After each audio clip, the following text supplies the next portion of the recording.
Hello everyone, अस्सलाम वालेकुम। आज हम अपने सेकंड लेक्चर पे हैं और आज बात करेंगे हम लर्निंग स्टाइल्स के ऊपर। ठीक है। लर्निंग स्टाइल से पहले जनाब हमने पढ़ा है टॉपिक इंडिविजुअल डिफरेंसेस का, एंड आई बिलीव सो कि आपको काफ़ी सारी चीज़ों का आइडिया हुआ होगा। लर्निंग स्टाइल से पहले इंडिविजुअल डिफरेंसेस को पढ़ना हमारे लिए बहुत ज़्यादा ज़रूरी था। इंडिविजुअल डिफरेंसेस के अंदर हम पढ़ते हैं कि कोई भी दो बच्चे हैं क्लासरूम के अंदर या कोई भी इंडिविजुअल्स हैं तो उनके बीच में कौन कौन से डिफरेंसेस जो हैं वो पाए जाते हैं, वो हमने अच्छी तरह से पढ़े। अब इन इंडिविजुअल डिफरेंसेस की बेस के ऊपर हमारे सामने लर्निंग स्टाइल्स आते हैं। बेसिकली जितने भी लर्निंग स्टाइल्स हैं वो हमारे सेंसेस की वजह से ही होते हैं। ठीक है। दो तरह के लर्निंग स्टाइल्स हम दो तरह के मॉडल्स पढ़ते हैं लर्निंग स्टाइल्स में।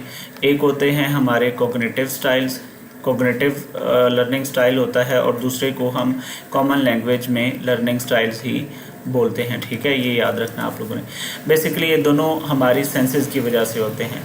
हमारी सेंसेस कितनी अडेप्टेबल हैं, हमारी सेंसेस जो हैं वो कितनी परसेप्टेबल हैं, इन दोनों फैक्टर्स की वजह से लर्निंग स्टाइल्स जो है वो हमारे सामने आते हैं।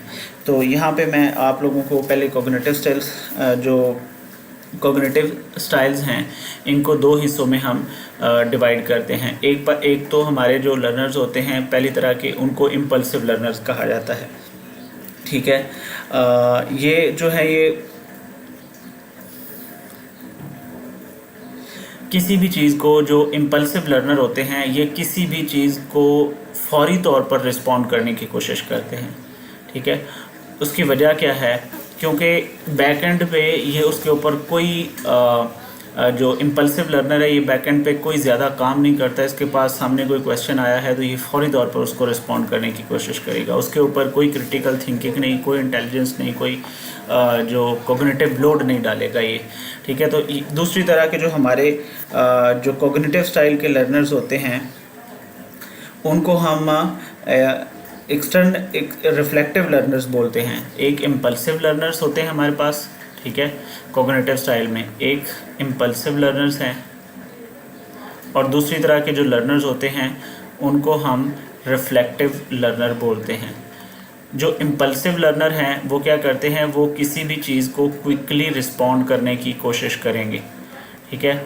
इसके पीछे मैंने बताया कि वो अपनी जो कॉग्निशन है इसके ऊपर ज़्यादा लोड नहीं डालते। जैसे ही उनके सामने कोई क्वेश्चन आया तो वो उसको रिस्पॉन्ड करने की कोशिश करेंगे। जबकि जो रिफ्लेक्टिव लर्नर्स हैं वो किसी भी क्वेश्चन के ऊपर सोचेंगे। ठीक है।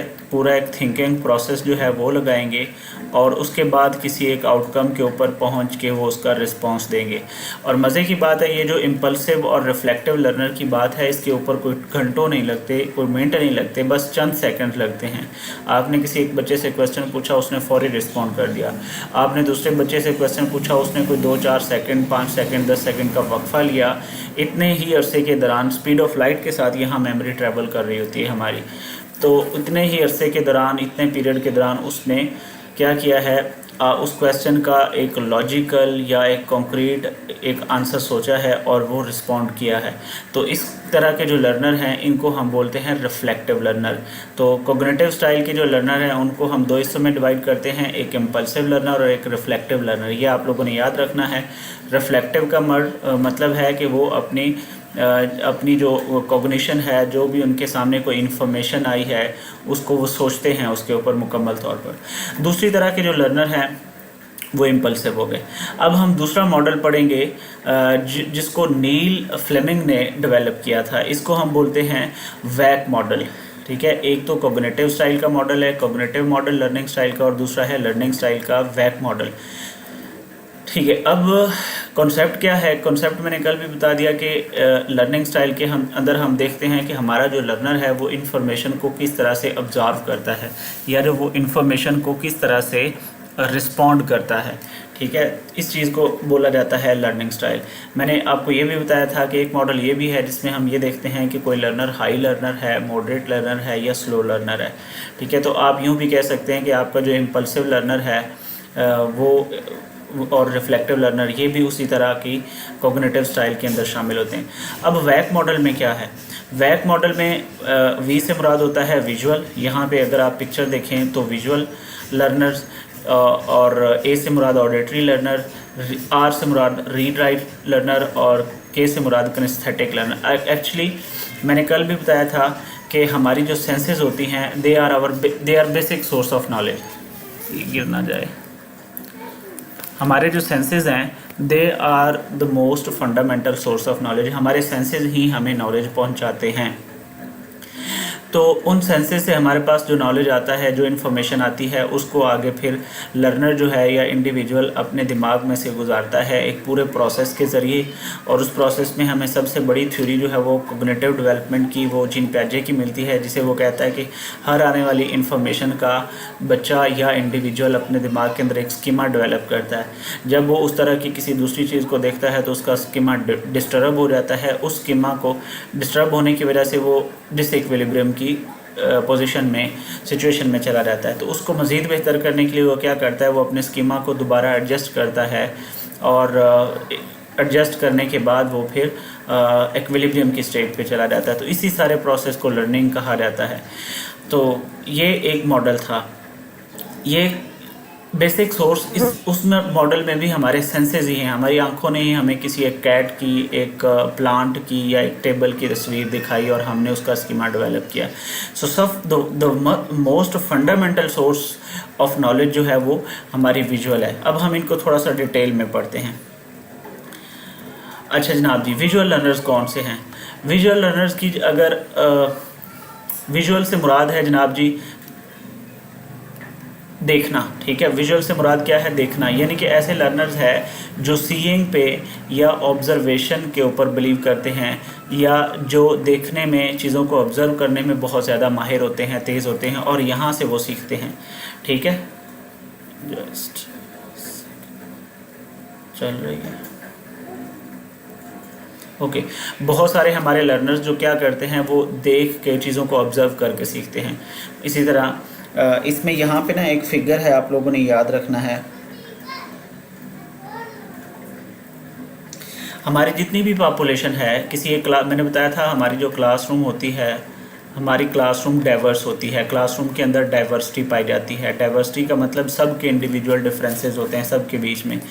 तो अगर आप मान लें कि क्लास के अंदर 100 बच्चे हैं, तो कहा जाता है कि उसमें से जो 65% बच्चे हैं वो विजुअल लर्नर्स होते हैं। ये फिगर भी आप लोगों ने याद रखना है, ठीक है। विजुअल लर्निंग का एक बारी मैं डेफिनेशन आपके सामने लिखी है, इसको पढ़ देता हूँ, फिर हम इसको एक्सप्लेन कर लेते हैं। Visual learning style is associated with learning through seeing, मतलब देख के आप चीज़ों को सीखते हैं। हमारी डेली लाइफ में ऐसे बहुत सारे इंस्टांसेस आते हैं। अब हम तो चूँकि बड़े हो चुके हैं, हम तो मैच्योर हो चुके हैं, हमें शायद इस चीज़ का अंदाज़ा नहीं है, लेकिन ये एक बच्चे के लिए बहुत ज़्यादा ज़रूरी, बच्चे के लिए बहुत ज़्यादा इम्पॉर्टेंट होता है चीज़ों को देख के सीखना। हमें तो मतलब हमने किसी चीज़ को देखा है, हमारा फौरी हमारे दिमाग में एक स्कीमा डेवलप हो गया, लेकिन एक बच्चा जो है वो स्कीमा डेवलप करने में भी स्ट्रगल करेगा। अगर उसने पहली दफ़ा किसी चीज़ का स्कीमा बनाया, मैंने कल भी एग्जाम्पल दी थी कि अगर उसने बिल्ली का स्कीमा अपने दिमाग में डेवलप कर लिया है, तो दूसरी दफ़ा जब वो कुत्ते को देखेगा तो वो उस कुत्ते को बिल्ली ही कहेगा। हालांकि हुआ क्या है कि कुत्ता अलग चीज़ है, बिल्ली अलग चीज़ है, लेकिन उसके जो इन्फॉर्मेशन उसको गाइड कर, जो उसके सेंसेस गाइड कर रहे हैं, वो उसको बता रहे हैं कि इसकी भी 4 टांगें हैं, इसकी भी 4 टांगें हैं, इसके भी खदोखाल वही है, इसके भी खदोखाल वही है। लेकिन आहिस्ता आहिस्ता वो अपनी ऑब्जर्वेशन के थ्रू, बार बार देखने के थ्रू, वो बच्चा क्या करता है, उन दोनों के दरमियान सिमिलैरिटीज़ और डिससिमिलैरिटीज़ को डेवलप करता है और फिर अपने स्कीमा को एडजस्ट करता है। तो विजुअल लर्निंग के पीछे भी यही कॉन्सेप्ट है। विजुअल लर्निंग में हमारी आँखें जो हैं, जो हमारा सेंस ऑर्गन है, वो हमें इंफॉर्मेशन तो देता है। हम तो एज मेच्योर इंडिविजुअल्स या एडोलेसेंट होने या अडल्ट होने के नाते हमारा तो स्कीमा फौरी डेवलप हो जाता है, फौरी रिस्पॉन्ड कर लेता है, लेकिन बच्चों के लिए थोड़ी चीज़ मुश्किल होती है। तो हमने ये भी याद रखना है। People with this learning style prefer using images, diagram, charts and other visual aids to understand and remember information. अब इनके लिए सोर्स ऑफ नॉलेज क्या होगा? इनके लिए इनके जो सेंसेस हैं वो चीज़ों को, इमेजेस को, डायग्राम्स को, चार्ट्स को और जो बाकी विजुअल एड्स हैं, विजुअल एड्स का मतलब क्लासरूम के अंदर किसी भी टॉपिक को पढ़ाने के लिए उसके रिलेटेड जो विजुअल्स हैं, जो तस्वीरें हैं, जो खाके हैं, जो मॉडल्स हमारे सामने पड़े होते हैं, बच्चा उनको देख के ज़्यादा मतलब एक फील्ड ऑन एक्सपीरियंस हासिल करता है और उनसे सीखता है। अच्छा जी, और इन सारी चीज़ों को देखने के बाद वो इन्फॉर्मेशन को स्टोर कर लेता है अपने अंदर। They often create mental pictures to retain knowledge. Again ये जो लाइन है ना, ये आप लोगों के लिए बहुत इंपॉर्टेंट है, ये याद रखनी है। They often create mental pictures to retain knowledge. अब ये जो मेंटल पिक्चर्स हैं, इन मेंटल पिक्चर्स का वही नाम है स्कीमा। इन मेंटल पिक्चर्स को स्कीमा कहा जाता है। ये जो मेंटल पिक्चर का वर्ड है ना, ये एल्बर्ट बंडूरा ने इस्तेमाल किया था। एल्बर्ट बंडूरा, ये एक साइकोलॉजिस्ट हैं। इनका आगे एक टर्म आती है स्पाइरल करिकुलम, एक थ्योरी है इनकी स्पाइरल करिकुलम। इन्होंने एक स्पाइरल करिकुलम की और कॉग्निटिव लर्निंग की थ्योरी भी इन्होंने दी हुई है। इनकी भी थ्योरी है कॉग्निटिव लर्निंग की। तो इन्होंने ये जो मेंटल पिक्चर्स की टर्म इस्तेमाल की थी, और इनसे पहले जो जीन पियाजे है वो स्कीमा का वर्ड यूज़ कर चुका था। तो basically they are both same thing, कि जो देखा उसकी अपने दिमाग के अंदर एक तस्वीर बना ली, एक शक्ल बना ली, उसको मेंटल पिक्चर कह लें या उसको स्कीमा कह लें।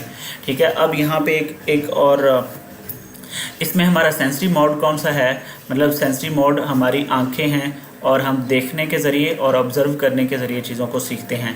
टूल्स कौन कौन से इस्तेमाल होते हैं, diagram, symbol, charts and maps, ये इस्तेमाल होते हैं। ये आप लोगों ने याद रखना है, वो पेपर में पूछ सकता है।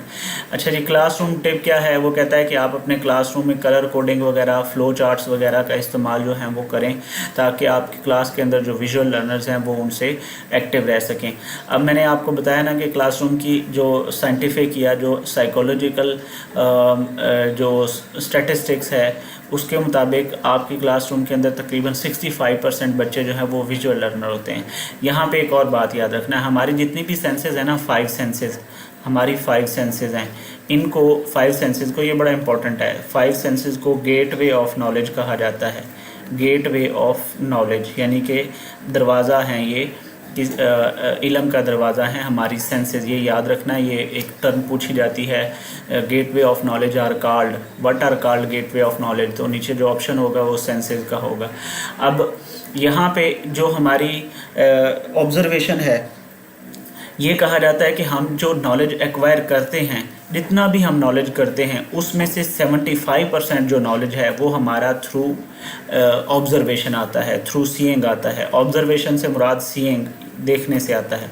ये बड़ा इंपॉर्टेंट पॉइंट है, ये अक्सर पूछा जाता है कि हम कितने % नॉलेज जो है वो अपनी आँखों के ज़रिए, आँखों, आई का जो हमारा ऑर्गन है, इसके ज़रिए गेन करते हैं। तो it is said, it psychologically कहा जाता है कि 75% of our knowledge is gained through observation. तो बहुत इंपॉर्टेंट है, मैंने ये फिगर बताया है आप लोगों को, आपने याद रखना है।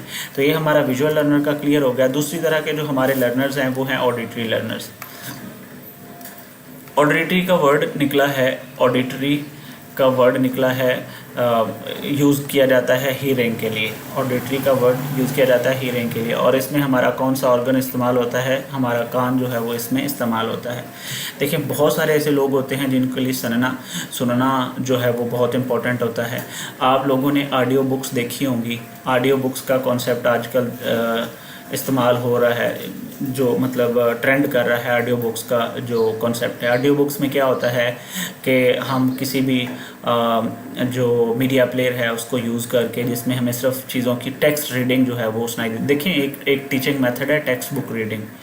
टेक्स्ट बुक रीडिंग में क्या होता है, टेक्स्ट बुक रीडिंग में एक बच्चा जो है वो खड़ा होकर पढ़ रहा होता है, बाकी सारे बच्चे टेक्स्ट को ऑब्ज़र्व भी कर रहे होते हैं और उसको लिसन भी कर रहे होते हैं। ठीक है। तो यहाँ पे हमारी 2 सेंसेस इस्तेमाल हो रही हैं। बाज़ औक़ात बहुत सारे बच्चे ऐसे हैं, आप लोगों ने देखा होगा कि वो चीज़ों को याद करने में वो ऊंचा ऊंचा पढ़ के ख़ुद को सुना रहे होते हैं। तो what is actually they are doing कि वो अपने जो ऑडिटरी लर्नर, जो अपने ऑडिटरी ऑर्गन्स हैं, उनसे बेनिफिट हासिल कर रहे हैं। ठीक है। तो यहाँ पे मेरे पास जो स्टेटिस्टिक्स है, तकरीबन 30%, मैंने बताया विजुअल लर्नर जो हैं वो 75%, और इसी तरह जो हमारे ऑडिटरी लर्नर्स हैं, ये तकरीबन 30% जो हमारी लर्निंग्स है, ये हम अपने इस ऑर्गन से, आँखों, कान के ज़रिए से हम ये एक्वायर करते हैं। इतना नॉलेज हम एक्वायर करते हैं। ठीक है। तो ये आप लोगों ने याद रखना है।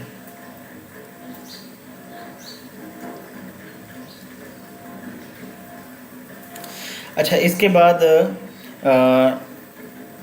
जो अगला मॉडल है हमारा लर्निंग, ये इसका टेक्स्ट पढ़ लेते हैं। The auditory learning styles symbolized by an ear involves learning through listening. Individuals who are auditory learners benefit from lectures, discussions and listening to recordings. ठीक है, listening to recordings आपने बहुत दफ़ा देखा होना है कि बच्चे डिस्कशन कर रहे होते हैं। ठीक है, अब डिस्कशन जब कर रहे होते हैं तो उनके सामने ना तो कोई टेक्स्ट बुक होती है, वो खुद से ही अपने अपने वर्ड्स को, अपने अपने ख्यालात को डिस्कस कर रहे होते हैं। तो एक सुना रहा है, दूसरा सुन रहा है। तो हमारा जो ऑडिटरी ऑर्गन है या जो हमारे कान है वो इसमें इस्तेमाल हो रहे हैं। They often remember information by hearing it and may find it helpful to read text aloud. आजकल आपने देखा होगा, अगर आप मैगज़ीन पढ़ते हैं या आप अखबार पढ़ते हैं तो आजकल तो अखबारात वो जो न्यूज़पेपर वाले थे वो ख़त्म होते जा रहे हैं, मतलब जो पेपर वाले थे। अब जो है वो ई पेपर्स चल रहे हैं। ई पेपर्स में अगर आप आज भी डॉन के ऊपर, अल जज़ीरा के ऊपर या टाइम्स के ऊपर किसी भी बड़े प्लेटफॉर्म के ऊपर चले जाएं तो जो भी आर्टिकल उन्होंने दिया होगा या जो भी न्यूज़ उसने छापी होगी उसके ऊपर उन्होंने ऑडियो जो स्पीक अलाउड, रीड अलाउड का एक ऑप्शन दिया होता है, रीड अलाउड। यानी कि आप उस आर्टिकल को वो खुद से रीड करेगा, जो भी उन्होंने कंप्यूटर के पीछे आवाज़ लगाई हुई वो उसको रीड करेगा और आपको सुनेंगे। इसका हैरत अंगेज़ फ़ायदा है। आप देखें, अगर आप खुद से एक पेज पढ़ रहे हों तो आपको एक पेज पढ़ने में 6 से 7 मिनट भी लग सकते हैं, 6 से 7 मिनट लग सकते हैं। और कुछ लोगों के लिए तो ये बहुत ज़्यादा टाइम होगा, कुछ लोगों को 15 से 14, 15 से 20 मिनट भी लगते हैं एक पेज को पढ़ने में। और अगर एक पेज को आजकल मेमोराइज़ करना हो तो आपको 1 घंटा भी लग सकता है, 2 घंटे भी लग सकते हैं पूरे एक पेज को याद करने में। लेकिन अगर आप रीड अलाउड का वर्ड, रीड अलाउड मतलब आप उसको पढ़ें भी, खुद से ऑब्ज़र्व करते जाएं और रीड अलाउड का ऑप्शन करें तो वो जो जब पीसी पढ़ेगा तो वो उसको एक पेज को 1 मिनट के अंदर या 1.5 मिनट के अंदर ख़त्म कर देगा पूरे एक पेज को। तो आपका उससे बहुत ज़्यादा टाइम भी सेव होता है और आपकी जो अटेंशन है, आपका जो अटेंशन स्पैन है वो भी महफूज रहता है, वो भी बढ़ता है और आप इधर उधर आपके ख्यालात नहीं जाते। तो ऑडिटरी लर्निंग का भी हमारी लर्निंग के अंदर एक बहुत ज़्यादा इम्पैक्ट रहता है।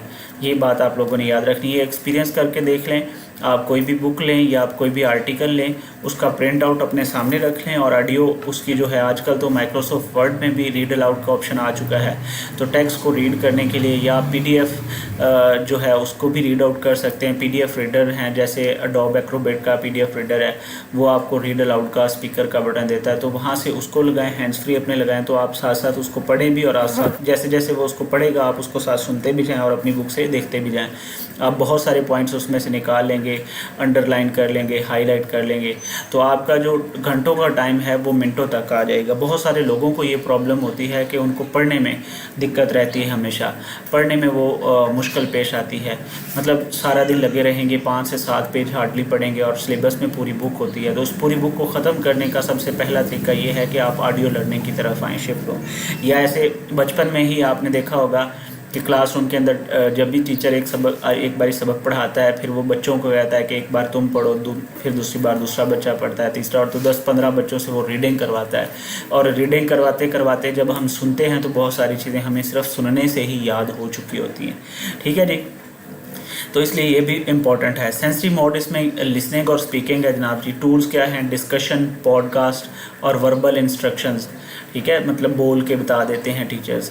क्लासरूम में ये क्या है, इसलिए क्या क्लासरूम टिप क्या है कि टीचिंग के अंदर इसका क्या इस्तेमाल हो सकता है। वो कह रहा है कि जो अगर आप टीचर हैं तो आपको डिबेट्स और ओरल समरीज़ या इस तरह की वर्बल इंस्ट्रक्शन जो हैं इनको इनकरेज करना पड़ेगा। ठीक हो गया। इसके बाद हमारे पास जी रीड एंड राइट लर्नर है।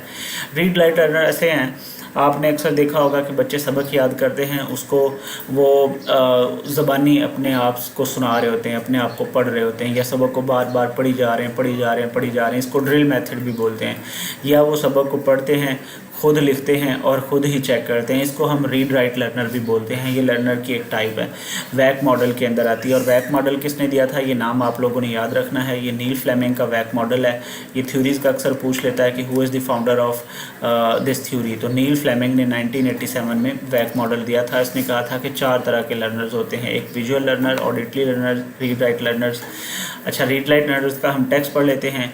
Read write learning style depicted by hand writing is about learning through written language. आपने जो भी सीखा आप उसको लिख लेते हैं। इससे क्या है, इससे बच्चों के अंदर क्रिएटिविटी, ना सिर्फ आपने जो देखो रिप्रोड्यूस करना बहुत ज़्यादा ज़रूरी है। रिप्रोड्यूस करना बहुत ज़्यादा ज़रूरी है।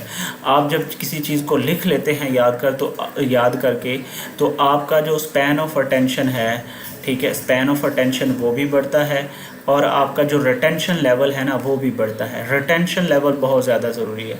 रिटेंशन लेवल का मतलब ये है कि आप किसी एक इन्फॉर्मेशन को कितनी देर तक अपने दिमाग के अंदर रिटेन रख पाते हैं। इसको साइकोलॉजी के अंदर, एजुकेशन के अंदर रिटेंशन लेवल कहा जाता है। आपने देखा होगा जो बच्चे सबक याद करके उसको लिखते हैं, उनको वो चीज़ देर तक याद रहती है, उनका रिटेंशन लेवल 6 मंथ तक चला जाता है। और फिर जब वो फाइनल एग्ज़ाम्स के अंदर जाते हैं तो उनको उतनी ज़्यादा मुश्किल पेश नहीं आती जितनी कि नई दफ़ा सबक याद करने वाले बच्चे को आती है। तो रिप्रोड्यूस करना बहुत ज़्यादा ज़रूरी है। भले आप इसको आम मानों में हम रट्टा भी बोलते हैं, ये बहुत ज़्यादा ज़रूरी है। जो मतलब एलिमेंट्री एजुकेशन है, जो आपकी कह लें अर्ली चाइल्डहुड की स्टेज है, अर्ली चाइल्डहुड की स्टेज के अंदर या चाइल्डहुड की स्टेज के अंदर एडोलेसेंस में जाने से पहले आप अपनी मेमोरी को बढ़ाने का एक ही तरीका है, मैक्सिमम रिटेंशन ऑफ इंफॉर्मेशन करें। और रिटेंशन ऑफ इंफॉर्मेशन के लिए चीज़ों को रट्टा लगाना भी बहुत ज़्यादा ज़रूरी है। और रट्टा लगाना कोई बुरी आदत नहीं है, ये एक टेक्निक है लर्निंग की। लेकिन होता ये है कि हमारे रिटेंशन, हम रट्टा तो लगा लेते हैं, उसके बाद हम उसको रिप्रोड्यूस नहीं करते, ठीक है। तो रिप्रोड्यूस करना बहुत ज़्यादा ज़रूरी है। आपने जो चीज़ अपने दिमाग में बिठाई है, आप उसको बेशक आंखें बंद करके अपने को सुनाइए, अपने आप को सुनाइए, या उसको लिख के देखिए। इसको कहा जाता है रिप्रोड्यूस करना। जब आप किसी चीज़ को रिप्रोड्यूस करते हैं तो ऑटोमेटिकली आपका जो दिमाग है, आपका जो कॉग्निटिव प्रोसेस है वो काम करता है, आपकी थिंकिंग के अंदर क्रिएटिविटी आती है। तो अगर हम ये नहीं करते, हम सिर्फ रट्टा लगाते हैं, सुनते हैं और अगले दिन जाके सुना देते हैं, तो या हम सिर्फ इसी चीज़ के ऊपर फोकस रहते हैं कि हमने जो लाइन एज इट इज़ याद करी है ऐसे ही ये आप हमने लिख देनी है या सुना देनी, इसको रिप्रोडक्शन नहीं कहते। रिप्रोडक्शन का मतलब होता है आपने जो लिखा, आपने जो पढ़ा, आपने जो याद किया, उसको अपने वर्ड्स के अंदर दोबारा रिप्रोड्यूस करना। और ये भी तभी मुमकिन है जब आपने किसी चीज़ को मेमोराइज़ किया होगा। तो ऐसे लर्नर्स को रीड राइट लर्नर्स कहा जाता है। These learners prefer to interact with text, taking notes, reading books and writing summaries, ठीक है। They find that the act of writing and reading helps them to process and internalize information. Internalize information, देखिए एक मैं बात अक्सर करता हूँ कि आप कोई भी काम कर रहे हो ना, जब तक आप उस काम को अपने अंदर इंटरनलाइज नहीं कर लेते तब तक आप उसमें स्किल्ड नहीं होते। इंटरनलाइज करने का मतलब ये होता है कि आप जो भी काम कर रहे हैं, भले आप टाइपिंग कर रहे हैं, भले आप सबक पढ़ रहे हैं, आप पढ़ा रहे हैं, वो आपके खून में आना चाहिए। मैं इस चीज़ को इंटरनलाइज कहता हूँ। हालांकि इंटरनलाइज इंफॉर्मेशन का मतलब है कि आप अपने दिमाग के अंदर उस चीज़ को ऑब्जर्व कर लें। मैं कहता हूँ कि आप दिमाग में नहीं, आप अपने ब्लड स्ट्रीम के अंदर उस चीज़ को इंटरनलाइज करें। और इसके लिए बहुत ज़्यादा प्रैक्टिस चाहिए होती है, बहुत ज़्यादा मेमोरी, बहुत ज़्यादा रिप्रोडक्शन, बहुत ज़्यादा मेहनत चाहिए होती है। तो खैर ये ऐसे बचपन पे तो हमारी जो मेमोरी होती है ना, बच्चों की मेमोरी हम अडल्ट से बहुत ज़्यादा तेज़ होती है। तो हम जो जैसे बड़े होते हैं, हमारा स्पैन ऑफ अटेंशन है वो कम होता रहता है, हमारा रिटेंशन लेवल कम हो जाता है, हमारी मेमोरी जो है, इंटेलिजेंस जो है वो कम होती जाती है। लेकिन हमारा जो स्पैटियल मेमोरी है वो बढ़ता है।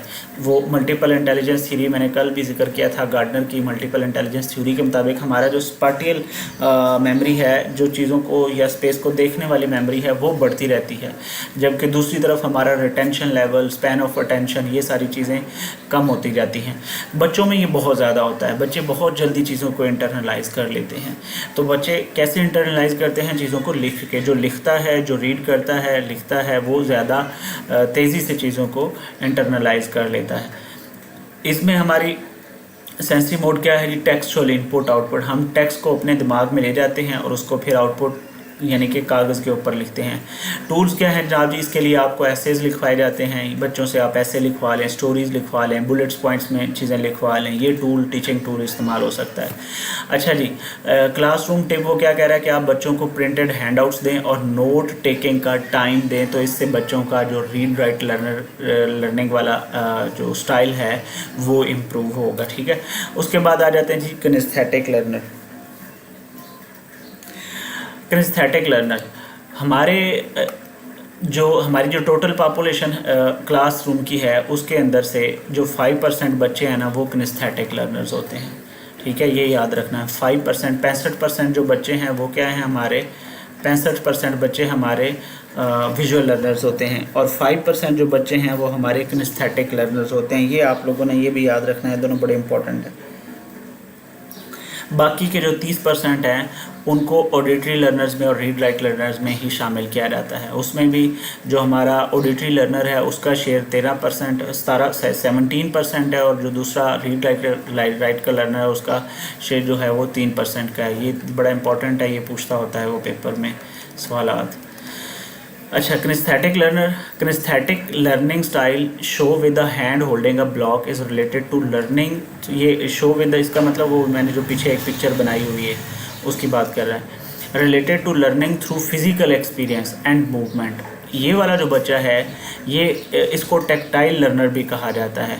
ये लर्निंग बाय डूइंग के ऊपर बिलीव कर रहा होता है, यानी कि इसका लर्निंग बाय डूइंग वाला मोड होता है, लर्निंग बाय डूइंग। अब लर्निंग बाय डूइंग क्या होता है, चीज़ों को करके सीखना। आपने एक नाम सुना होगा, जॉन डेवी। ठीक है, ये नाम याद रखना है। जॉन डेवी साहब की जो फ़िलासफ़ी या साइकोलॉजी ऑफ एजुकेशन है उसको हम लर्निंग बाय डूइंग का कहते हैं। इसका दूसरा नाम प्रैग्मेटिज़म भी है। प्रैग्मेटिज़म का मतलब होता है एक्शन बेस्ड।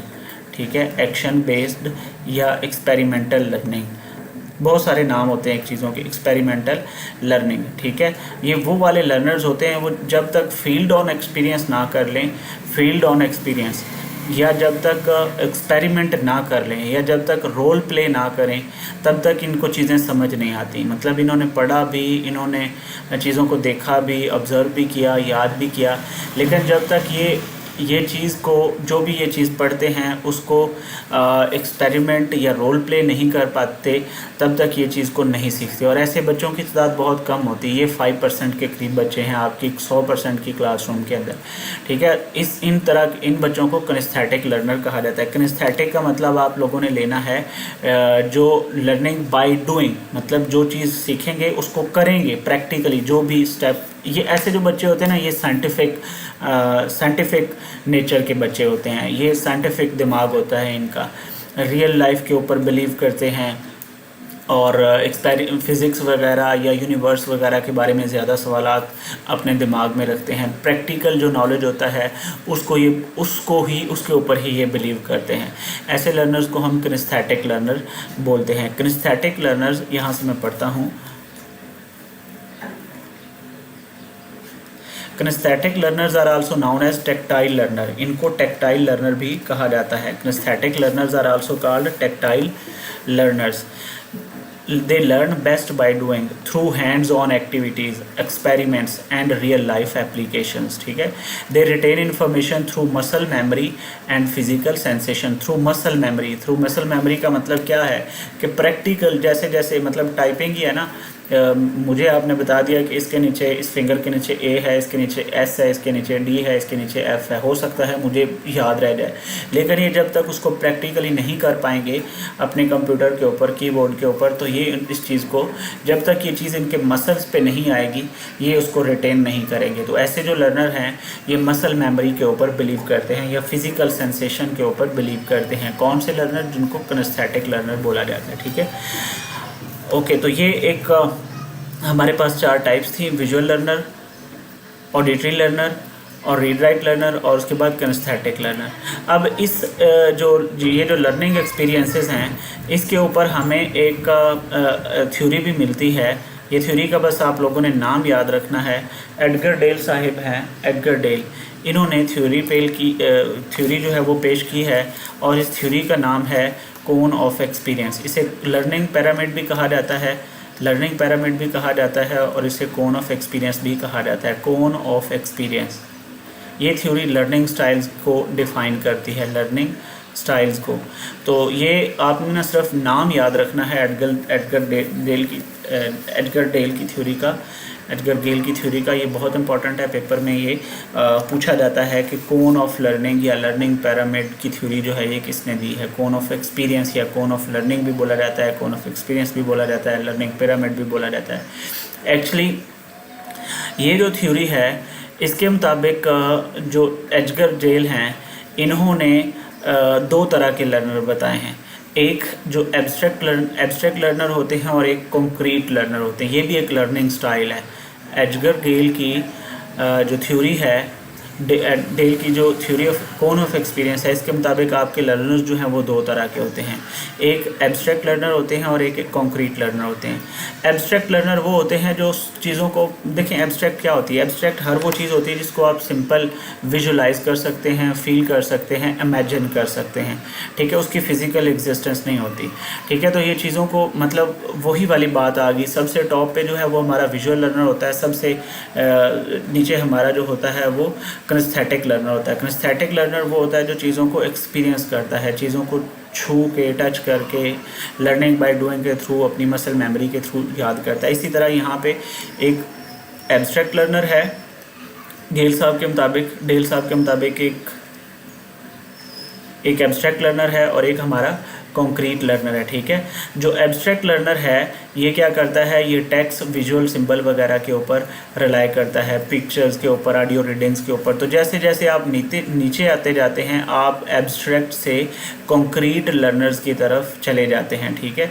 ये जो कोन है ये नीचे इसलिए ज़्यादा बनाई गई है कि जो कॉन्क्रीट लर्नर्स हैं इनको ज़्यादा डायरेक्ट पर्पसफुल एक्सपीरियंस चाहिए होती है और इनका जो रिटेंशन पीरियड होता है कॉन्क्रीट लर्नर का, ये एक्चुअली जो है ना, ये जो कोन नीचे से बेस इसकी ज़्यादा बनाई हुई है, ये रिटेंशन को शो करती है। आप ये थ्योरी पढ़ेंगे तो आपको वहाँ पे पता चलेगा कि जो हमारे जो एब्स्ट्रैक्ट लर्नर है, जो कॉन्क्रीट लर्नर है या जो किनेस्थेटिक लर्नर हैं, इनकी जो रिटेंशन की पावर है वो दूसरे लोगों से ज़्यादा होती है। ये ज़्यादा लंबे अरसे तक चीज़ों को रिटेन कर पाते हैं।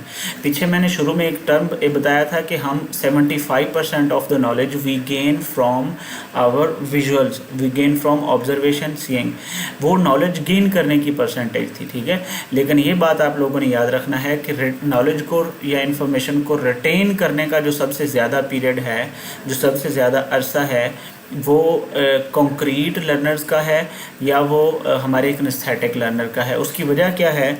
उसकी वजह ये है कि ये जिस चीज़ को भी याद करने की या सीखने की कोशिश करते हैं वो अपनी मसल मेमोरी के थ्रू डेवलप करते हैं, उसके लिए अपनी मसल मेमोरी को डेवलप करते हैं। तो जब कोई चीज़ आपके मसल्स के अंदर शामिल हो जाए तो आप बेशक आंखें आपने बंद की हैं, आप बेशक सो रहे हैं, तो आप वो काम कर सकते हैं। होती है ऐसी प्रैक्टिसेस लोगों की। तो ये हमारे पास थ्योरी थी जनाब जी। ये आज का जो टॉपिक है हमारा ये लर्निंग स्टाइल्स के ऊपर था। अब लर्निंग स्टाइल में ये आपने जो याद करने वाली चीज़ें हैं वो याद रखनी है। इम्पल्सिव लर्नर कौन होता है, रिफ्लेक्टिव लर्नर कौन होता है, ये बहुत इंपॉर्टेंट है, दोनों याद रखने हैं, ठीक है। जो लर्निंग स्टाइल है इनको 4 टाइप्स में डिवाइड किया जाता है और ये मॉडल, इसको वैक मॉडल कहा जाता है। और ये मॉडल किसने दिया था? ये नील फ्लेमिंग ने मॉडल दिया था। और इसमें विजुअल, ऑडिटरी, रीड, राइट और किनेस्थेटिक लर्नर हमारा आता है। और इसके अलावा आप लोगों ने ये जो थ्योरी है एडगर डेल की थ्योरी है, इसको कोन ऑफ एक्सपीरियंस भी कहा जाता है, इसको लर्निंग पिरामिड भी कहा जाता है। तो सवाल वो डायरेक्टली ये पूछ लेता है कि लर्निंग पिरामिड किसने पेश की है। लर्निंग पिरामिड के मुताबिक लर्नर कितनी तरह का होता है? लर्निंग पिरामिड के मुताबिक हमारा जो लर्नर है वो 2 तरह का होता है। एक एब्स्ट्रैक्ट लर्नर होता है, एक हमारा कॉन्क्रीट लर्नर होता है, ठीक है। ये जो राइट साइड पे इसके इधर लिखी हुई हैं ये चीज़ें, ये सोर्सेज हैं। ये जो राइट साइड पे हमारे इस पिरामिड के राइट साइड पे जो भी चीज़ें लिखी हुई हैं ये सारे वो सोर्सेज हैं जिनसे ये लर्नर्स चीज़ों को, नॉलेज को एक्वायर करते हैं, ठीक है। यहाँ पे सबसे पहले टेक्स्ट है, वर्बल सिंबल्स हैं, मतलब चीज़ों को देख के, फिर पिक्चर्स वगैरह, audio books, motion pictures, exhibitions वगैरह, फील्ड ट्रिप्स वगैरह। तो जैसे जैसे नीचे को आते जाएंगे उनका एक्सपेरिमेंट का लेवल, प्रैग्मेटिक लेवल बढ़ता जाएगा, ठीक है। और लेफ़्ट साइड पे वो बताया हुआ है कि ये स्किल्स कौन कौन सी सीख सकते हैं। हमारा जो एब्स्ट्रैक्ट लर्नर है ये सिर्फ इन्फॉर्मेशन को एक्वायर कर सकता है, इसके पास इन्फॉर्मेशन बहुत ज़्यादा होगी, प्रैक्टिकल में ये कुछ नहीं होगा। जो बीच का जो हमारा दरमियान तक तक आते आते बच्चे उसके पास कोग्निटिव स्किल्स भी होंगी। कोग्निटिव स्किल्स का मतलब वो अपनी इन्फॉर्मेशन को अप्लाई कर सकता है, उसके ऊपर मज़ीद एनालिसिस कर सकता है, थिंक कर सकता है, क्रिएट कर सकता है। लेकिन यहाँ का जो बच्चा है जिसके पास जो हमारा कॉन्क्रीट लर्नर है, या हम अगर इसको वैक मॉडल में देखें तो ये किनेस्थेटिक लर्नर है, इसके पास जो स्किल डेवलप हो चुकी होंगी वो मोटर स्किल्स एटीट्यूड्स होंगे। ठीक है, मोटर स्किल्स एटीट्यूड का मतलब ये चीज़ों को प्रैक्टिकली कर पाएंगे। यानी कि एक बच्चा उसने सिर्फ ड्राइविंग को सुना, ड्राइविंग के बारे में पढ़ा, और एक बच्चा जो ड्राइविंग कर रहा है, दोनों में डिफरेंस है, बेतहाशा डिफरेंस है। एक बच्चे के पास सिर्फ इन्फॉर्मेशन है, एक बच्चा जो है वो प्रैक्टिकली गाड़ी को चला रहा है। तो ये दो हमारे डिफरेंट तरह के लर्नर्स हैं। ठीक है, तो ये हमने यहाँ तक लर्निंग स्टाइल्स को पढ़ा है। कल हम इंशाल्लाह अपना जो अगला टॉपिक है उसके ऊपर बात करेंगे, और अभी के लिए इतना ही। इसके जो MCQs हैं वो भी मैं आप लोगों को डाल दूँगा। अभी हमारे 2 टॉपिक्स जो हैं वो हो चुके हैं। एक हमारा इंडिविजुअल डिफरेंसेस, जिसमें हमारे पास कॉग्निटिव, ये 3 डोमेन्स थी। कॉग्निटिव डोमेन या कॉग्निटिव डिफरेंसेस बच्चों में पाए जाते हैं, और इसके अलावा बच्चों में जो सोशल इमोशनल डिफरेंसेस पाए जाते हैं, और फिज़िकल डिफरेंसेस बच्चों के दरमियान में पाए जाते हैं। इसी वजह से क्लासरूम को एक डाइवर्स कल्चर या एक डाइवर्स सोसाइटी भी बोला जाता है। जैसे सोसाइटी में मुख्तलिफ लोग होते हैं, इसी तरह हमारी जो क्लास है इसमें भी मुख्तलिफ बच्चे जो हैं वो अपने मुख्तलिफ डिफरेंसेस को रिप्रेजेंट कर रहे होते हैं। तो हमारा जो इंडिविजुअल डिफरेंसेस का टॉपिक और लर्निंग स्टाइल्स का टॉपिक है, ये थोड़ा सा ड्राई सा टॉपिक था। इसकी वजह ये है कि आई डोंट नो वाई कि उसने शामिल कर दिया यहाँ पे। ये जो मॉडल है किनेस्थेटिक लर्निंग स्टाइल और इंडिविजुअल डिफरेंसेस का जो टॉपिक है, ये साइकोलॉजी की बहुत सारी थ्योरीज़ को पढ़ने के बाद पढ़ाया जाता है। इंडिविजुअल डिफरेंसेस ऑल्दो जब भी साइकोलॉजी पढ़ी जाती है तो इंडिविजुअल डिफरेंसेस हम पहले ही पढ़ लेते हैं कि कौन कौन से डिफरेंसेस बच्चों के दरमियान में पाए जाते हैं, फिर उन्हीं डिफरेंसेस के ऊपर आगे बात करता है। जैसे मैंने कल आपको कॉग्निटिव डोमेन बताई, तो फिर वो पहले कॉग्निटिव डोमेन की या कॉग्निटिव डेवलपमेंट की बहुत सारी थ्योरीज़ पढ़ाता है, फिर हमें इंटेलिजेंस की बहुत सारी थ्योरीज़ पढ़ाता है, फिर हमें पर्सनैलिटी की बहुत सारी थ्योरीज़ पढ़ाता है। लेकिन इसने उन सारी चीज़ों को स्किप करके डायरेक्टली आपको लर्निंग स्टाइल और इंडिविजुअल डिफरेंसेस के 2 टॉपिक्स जो हैं ये दिए। खैर, इससे बढ़ेंगे हम आगे, और आगे हम देखेंगे कुछ हमारी कॉग्निटिव स्किल्स हैं या जो हमारी टीचिंग स्किल्स हैं उनके ऊपर बात करेंगे, और फिर अगले टॉपिक के ऊपर चले जाएंगे। आज के लिए इतना ही काफ़ी है। Thank you very much. अल्लाह हाफिज़।